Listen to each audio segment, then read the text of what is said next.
How would I compare 2010 to other vintages? I think the closest in style is 2005. Aromatically, the two vintages are pretty different. I think there's more freshness and more purity of fruit in 2010. But in terms of structure and aging potential, I think it's very much a vintage like 2005, a vintage for the long run. I don't expect it to be very drinkable, approachable young, which the year 9s will be, but I think in terms of aging, it will go much further than the year 9s. So it's too early to say if it's better or not better. It's certainly equivalent caliber, and really for the long run. The interest we have for this vintage and the demand we're already seeing for this vintage is pretty astonishing. We're not really used to seeing so much demand for two vintages, no matter how great they are, in a row after such a spectacular campaign as 2009. But the Union des Grands Crus has recorded a historical number of visitors. I don't know how many it will be, but probably something like 6,000. It's never heard of.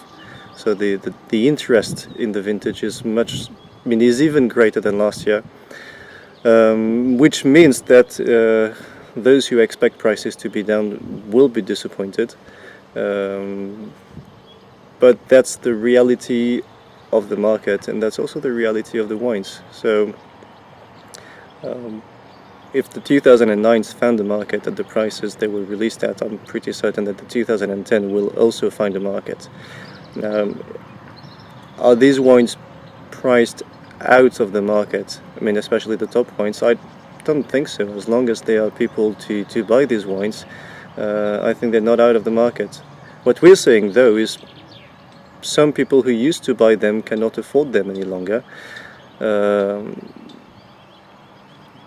They may feel it's sad, and I can understand that, but there are many things we want to buy and we can't afford to buy, and that's life. So, and there's just a notion of amazing value wines here at all price levels. I mean, of course, you have the iconic wines. The first growth, the super seconds, and a few others. But you also have, so many great value wines at 10, 20, 30, 40 euros that those who bought first growth 10 years ago can find probably wines of equivalent quality at less than they were paying 10 years ago. Of course, the first growth are even much better than they were 10 years ago, but because the quality has improved so much across the board, I think the value has really, the quality to price value has really improved. So it's just new opportunities. You have to look at other wines. And there's a lot to discover.